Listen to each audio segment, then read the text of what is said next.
All time Vikram படத்தை சொல்லுவேன்.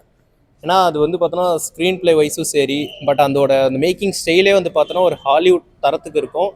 அந்த படம் நான் ஃபஸ்ட் சொல்லுவேன். ரெண்டாவது வந்து பார்த்தோம்னா லியோ சொல்லுவேன். லியோ வந்து பார்த்தோன்னா ஏன் சொல்கிறேன் அப்படின்னா, அது ஒரு மாதிரி ஆல் டைம் ஃபேவரட் எனக்கு.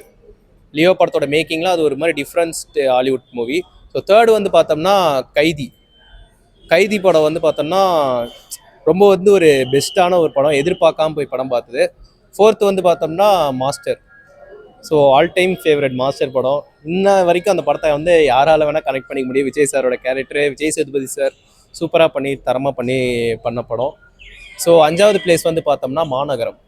இந்த படத்தை நான் ஆக்சுவலாக வந்து பார்த்தோன்னா இந்த படத்தை நான் வந்து செகண்டில் சொல்லியிருக்கணும். ஸோ மாநகரம் நான் ஏன் வந்து தேர்டில் சொன்னேன் அப்படின்னா, அந்த படம் எனக்கு லேட்டாக தான் ரீச் ஆச்சு. ஸோ அந்த படம் வந்து அப்படி வந்திருந்தது அப்படின்ற ஒரு விஷயம் எனக்கு தெரியல.